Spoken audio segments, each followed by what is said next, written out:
2 Kings chapter 5. 2 Kings chapter 5, verse 13 to begin. It says, Then his servants came near and spoke to him and said, My father, had the prophet told you to do some great thing, would you not have done it? How much more then when he says to you, Wash and be clean? Now, of course, we recognize this is talking about Naaman the leper. Naaman is looking for some relief from his leprosy. He learns of a prophet of God that might be able to help him. He sends out to find out what he needs to do. He's told to go to the River Jordan and dip 7 times, and he gets angry. And this is the response that his servants come to him with, asking him, if they had asked you to do something great, you wouldn't have refused. So why are you not doing something so simple? And the answer to that is because people, I, are always looking for something great to do.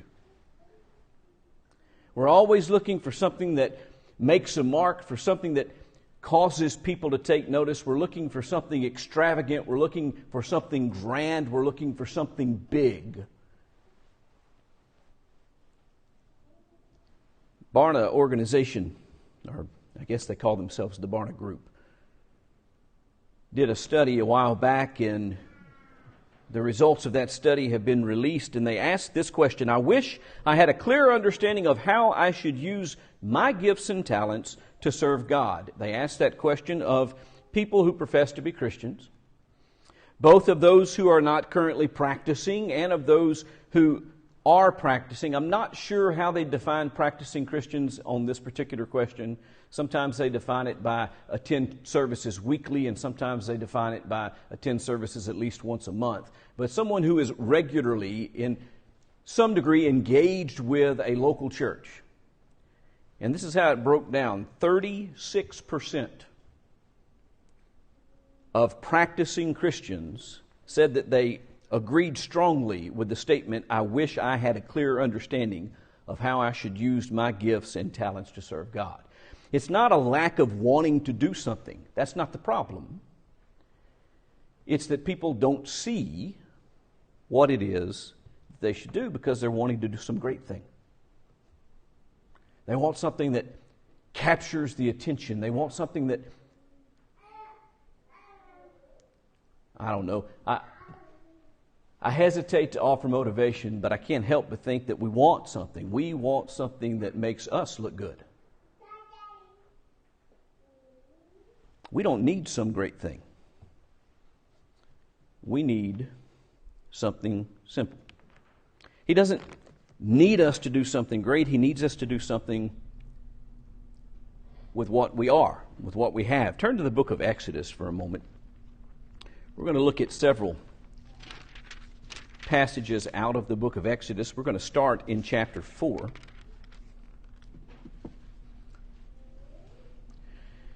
God has come to Moses at this point and is asking Moses to go and represent him in Egypt, and Moses is hesitant about doing so, and we're going to see that his ultimate balk is that he doesn't believe people are going to listen to him. He doesn't believe that people will believe that God sent him. Chapter 4 and verse 1, Moses answered, But behold, they will not believe me or listen to my voice, for they will say, The Lord did not appear to you. Notice closely how the Lord responds to him in verse 2. The Lord said to him, What is in your hand? And he said, A staff. Now, Moses at this time, you'll recall, was a shepherd. This was a shepherd's utensil. This would have been something that he carried with him all the time in his work as he wandered around in Midian, caring for his flocks. This would not have been something fancy. This would not have been something great. This would not have been something that had any kind of power or influence or even really caught anybody's attention all that much. And God said, What's in your hand? He says, Well, a staff is in my hand. God said, Throw it on the ground. So he threw it on the ground, and it became a serpent, and Moses ran from it. But the Lord said to Moses, Put out your hand and catch it by the tail. So he put out his hand and caught it, and it became a staff in his hand. And God said that they may believe that the Lord, the God of their fathers, the God of Abraham, the God of Isaac, the God of Jacob, has appeared to you.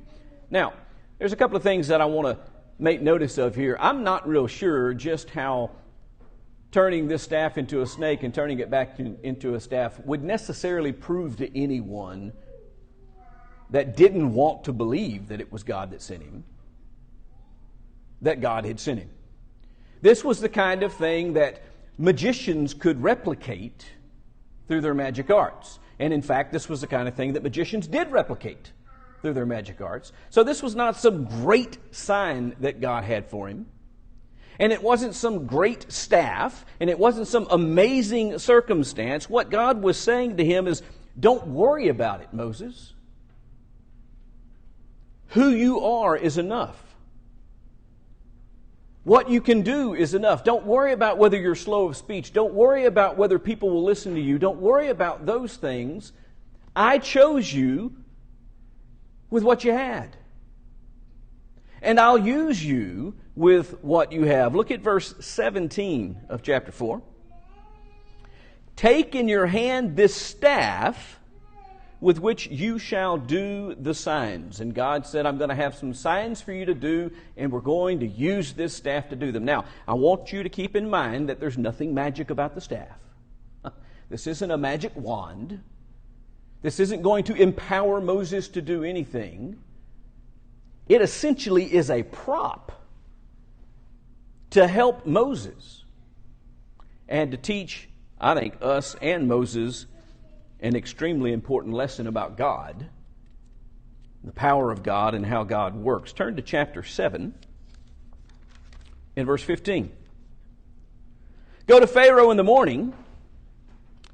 As he's going out to the water, stand on the bank of the Nile to meet him, and take in your hand the staff that turned into a serpent. So he tells him to go out and to meet Pharaoh and to make sure he's got this staff with him. Verse 17, thus says the Lord, by this you shall know that I am the Lord. Behold, with the staff that is in my hand, I will strike the water that is in the Nile, and it shall turn into blood.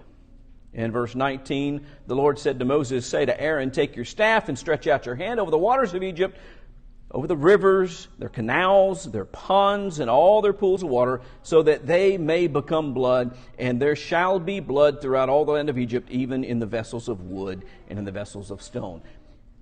God didn't need this staff. God didn't need necessarily Moses even to have this staff. God was showing Moses that with what he had already, that was enough.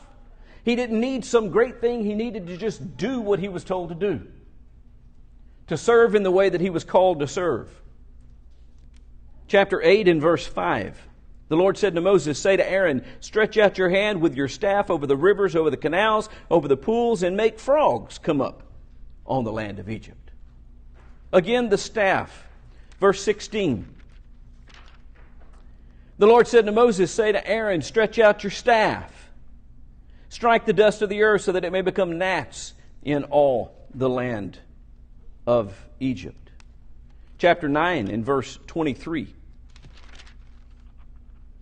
Moses stretched out his staff toward heaven, and the Lord sent thunder and hail, and fire ran down to the earth, and the Lord rained hail upon the land of Egypt. Chapter 10 and verse 13. So Moses stretched out his staff over the land of Egypt, and the Lord brought an east wind upon the land all that day and all that night. When it was morning, the east wind had brought the locusts. Chapter 14 and verse 16.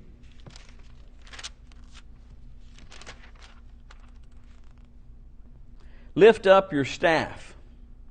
Stretch out your hand over the sea and divide it. This same staff is what he used to divide the Red Sea. He's still carrying this staff around after they've left Egypt and come to the Red Sea. Lift up your staff and stretch it over the hand of the sea and divide it, that the people of Israel may go through the sea on dry ground. Chapter 17 and verse 5. The Lord said to Moses, pass on before the people, taking with you some of the elders of Israel, and take in your hand the staff with which you struck the Nile. and go. This is the lead up to the incident with the provision of water from the rock. And he tells Moses, now don't forget your staff. Make sure you take your staff with you when you go. Bring some of the elders with you, and then go and do this thing. Look at verse 9. So Moses said to Joshua, choose for us men and go out and fight with Amalek. Tomorrow I will stand on the top of the hill with the staff of God in my hand. Do you notice what Moses has done now? Moses now shifts. He calls this the staff of God. And he thinks that standing on the mountaintop and holding this staff up is going to give them the victory of the battle. In fact, it turns out that that becomes necessary. But what I want us to understand is God doesn't need this. Moses needed this. And we need to learn from this that a simple staff God can do anything with. What can He do with me and you if we offer ourselves as living sacrifices to Him? What can He do with us who can think and reason and communicate and talk and serve, and more importantly, who can listen to others and comfort and care and protect? What's in your hand? That was the question. Look at Matthew chapter 10 and verse 42. In Matthew chapter 10 and verse 42. Remember what happens there? Jesus says, whoever gives one of these little ones even a cup of cold water because he is a disciple, truly I say to you, he will by no means lose his reward. God can work with a cup of water. What He needs is a person with a willing heart, willing to go, willing to give, willing to serve, willing to answer the call. Moses was being called. Was Moses willing to go? Sometimes He doesn't need us to even have a staff or a cup of cold water. Sometimes He just needs us to help someone else. He just needs us to be there for support. He needs us to be an encouragement. Go back to the book of Exodus for a moment, to the 17th chapter of Exodus. We're going to read a little bit more of something we already touched on. In Exodus 17, we want to read verses 8 through 13. We read verse 9 a moment ago. Amalek came and fought with Israel at Rephidim. So Moses said to Joshua, choose for us men and go out to fight with Amalek. Tomorrow I will stand on top of the hill with the staff of God in my hand. So Joshua did as Moses told him and fought with Amalek, while Moses, Aaron, and Hur went up to the top of the hill. Whenever Moses held up his hand, Israel prevailed. Whenever he lowered his hand, Amalek prevailed. But Moses' hands grew weary. So they took a stone and put it under him, and he sat on it, while Aaron and Hur held up his hands, one on one side and one on the other side. So his hands were steady until the going down of the sun, and Joshua overwhelmed Amalek and his people with the sword. Sometimes he just needs people to stand and help other people, to lift up their hands. Look at 1 Thessalonians chapter 5 with me. 1 Thessalonians chapter 5 and verse 14. This is the final instructions and benedictions going to the church at Thessalonica in this first letter. And he says in chapter 5 and verse 14, we urge you, brothers, admonish the idle. Now notice closely what comes after this. Encourage the faint-hearted. Sometimes God simply needs us to encourage the people that are growing weak, encourage the people who are losing their courage, the people whose heart is fainting and not full of courage anymore. Encourage the faint-hearted. Help the weak.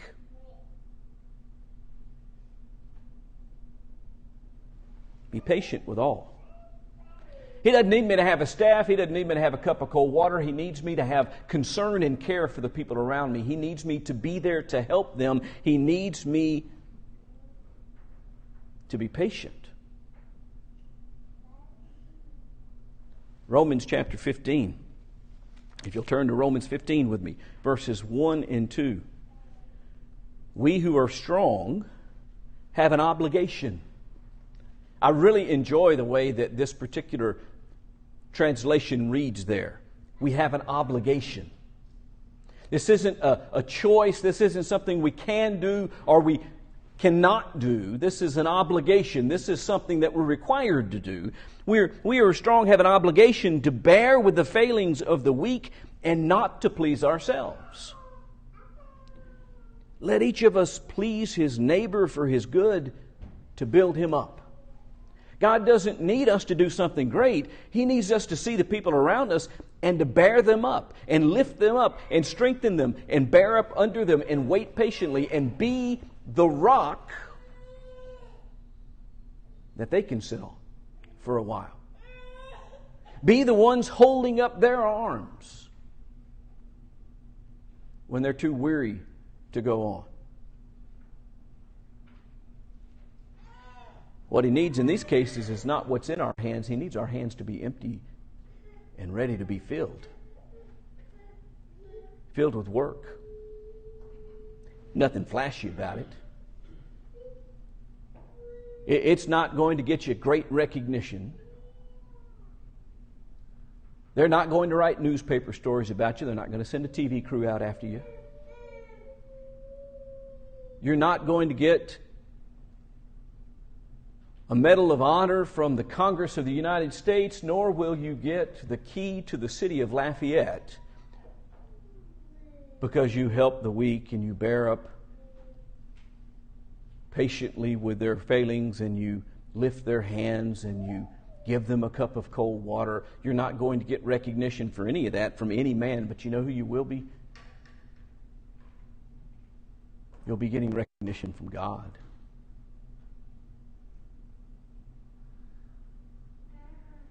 Look at Isaiah 35, if you will, with me. Isaiah writes in the 35th chapter, verses 3 and 4, strengthen the weak hands. Make firm the feeble knees. Say to those who have an anxious heart, be strong and fear not. People who are afraid, people who are anxious, people who are worried, people who aren't sure, people who are doubting. He says, you say to them, be strong. Be encouraging to them. Behold, your God will come with vengeance, with the recompense of God, and He will come and save you. If you'll just be there to strengthen the weak and encourage the faint-hearted so that everyone can hold on until God arrives, everyone wins. In Hebrews chapter 12, verses 12 and 13, the Scripture says this, therefore, strengthen the hands that are weak. You might recognize it, by the way. Strengthen the hands that are weak and the knees that are feeble, and make straight paths for your feet, so that the limb which is lame may not be put out of joint, but rather be healed. The Hebrew writer is borrowing from the image of Isaiah 35. He is using, in fact, verbatim, the first part of that. Strengthen the hands that are weak and the knees that are feeble.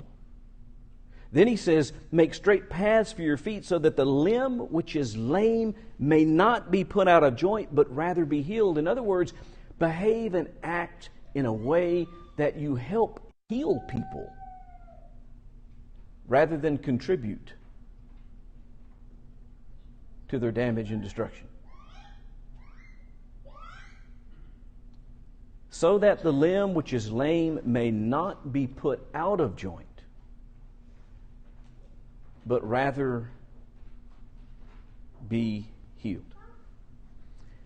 Now, we're going to learn a little bit from the animals. There's a section in the book of Job where Job actually suggests us to go and look at the animals. There are other passages in the Bible that tell us to look at certain animals and learn from them. So I think that this is a fair thing for us to do. This comes from a study that a man named Kurt Richter did with rats. He was actually studying something called sudden death phenomenon, or at least that's what it was called in the 50s, where people just die for no real reason when they do the post-mortem, they don't really find anything wrong. And so they were studying sudden death phenomenon, and he was doing this with rats. And this study was published in 1957, and he had set up this test to see how long rats would fight to survive in water. And he set it up so that they were not able to rest. They wouldn't be able to just float in the water. There was a jet of water blowing in there that forced them to swim the whole time. And they were in a glass cylinder, and they couldn't get out of the cylinder. They couldn't get out of the water. And he observed these rats. And some of them fought and swam, and some of them gave up and died rather quickly. He further developed this study, and by the way, this is a very truncated version of it, but he further developed this study by shaving off their whiskers and their facial hair to see what kind of an effect that would have on the situation. Now, what this did was it limited their ability to collect information from their environment. And so they were blind, if you will, to the circumstances. They were just desperate. He found some interesting results. Most of the docile domesticated rats, the ones that were raised in labs and were tame and been handled by humans, they survived for 60 to 80 hours swimming. Aggressive wild rats, which are known in nature for their ability to escape, they're known for their quick wit, they're known for always looking for the way out and being very aggressive to get there, and within 1 to 15 minutes, all of them died. All of them. This was very unexpected. And they went through and they refined this to figure out what the cause was. And they figured out all the different variables that could be involved in. And ultimately, and I'm going to use his word, I don't know that I would have used this word, but this is his word. Ultimately, he discovered that the cause was hopelessness.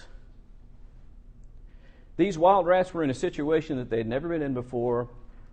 There wasn't a readily available exit, and they just gave up. It wasn't that they weren't strong enough. It wasn't that they couldn't swim just as long as the other rats.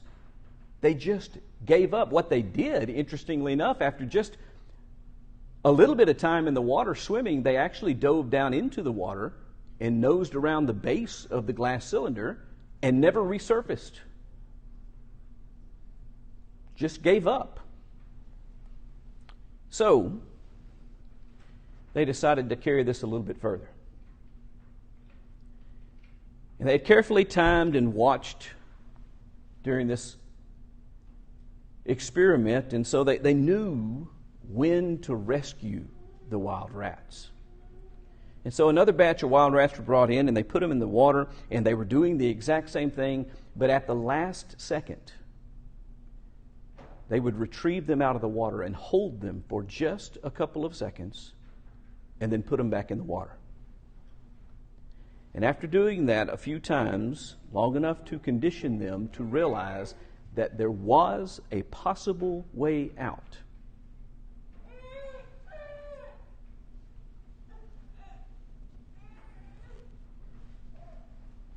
they found that those rats swam for days without stopping. Days. The first group, all of them died in 15 minutes because they just quit. Because they thought they couldn't do anything else. I am convinced that we're the same way. That when we think the situation is hopeless, we just quit. And that's why God saw fit to create an association, a fellowship, where we are joined together, where we are looking out for one another, where we are encouraging the faint-hearted, when we are lifting people up out of the pit, where we are giving people an example to see in real life that things can be done, that things can be overcome, that there is, in fact, a realistic chance for even someone like me to be successful at overcoming temptation and walking in the righteousness of God.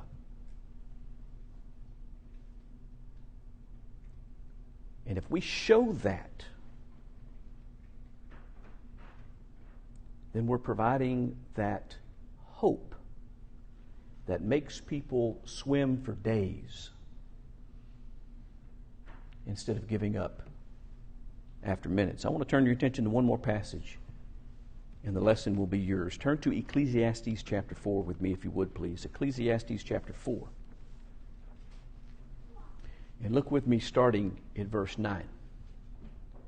And I believe in these verses we will see the wisdom of God is saying the exact same thing that I just said.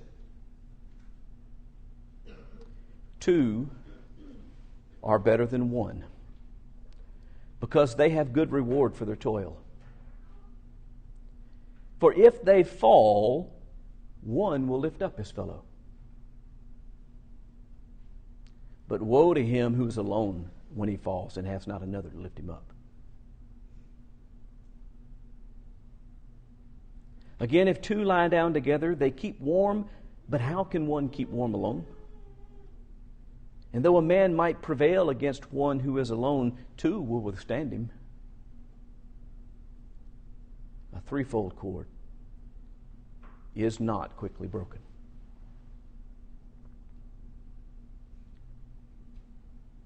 When I fall, and there's someone there to lift me up and to show me that there is a way out, I fight. I fight to get out and to live. But when I fall alone and there's not another to lift me up, woe to me. That's what God said. We can keep one another warm, but we can't stay warm alone.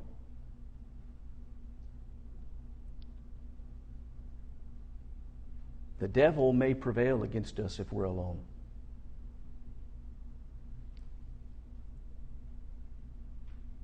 But he can't do it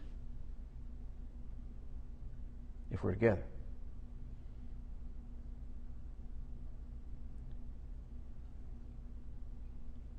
And a threefold cord, it's even stronger. And 4 and 5. We need to think about that. I think for far too many of us, there are 2 problems that exist. I think we are looking for some great thing to do and walking past the many mundane things that really make a difference in people's lives. I think that's one of the problems. I think the other problem is we look at our association and our fellowship in terms of what I can get out of it instead of what I can bring to it. We don't come here to look and see what I can do to help lift someone else up. We come here wanting to be served. One of the things that we learn from following Jesus is that you don't come to the earth to be served. You come to the earth to serve and to give your life for the benefit of others. We can't ransom people from sin, but we can spend our life to help them so that their joints are not put out of joint, but rather they may be healed. Think about these things. Think about what they mean. Think about what they mean for how we should live. Meditate upon them And let us all make the changes that we see are necessary for us to make so that we can more effectively eradicate the hopelessness that is destroying so many people in this world. And helping the devil win. If we overcome the hopelessness of this world, he loses and we win.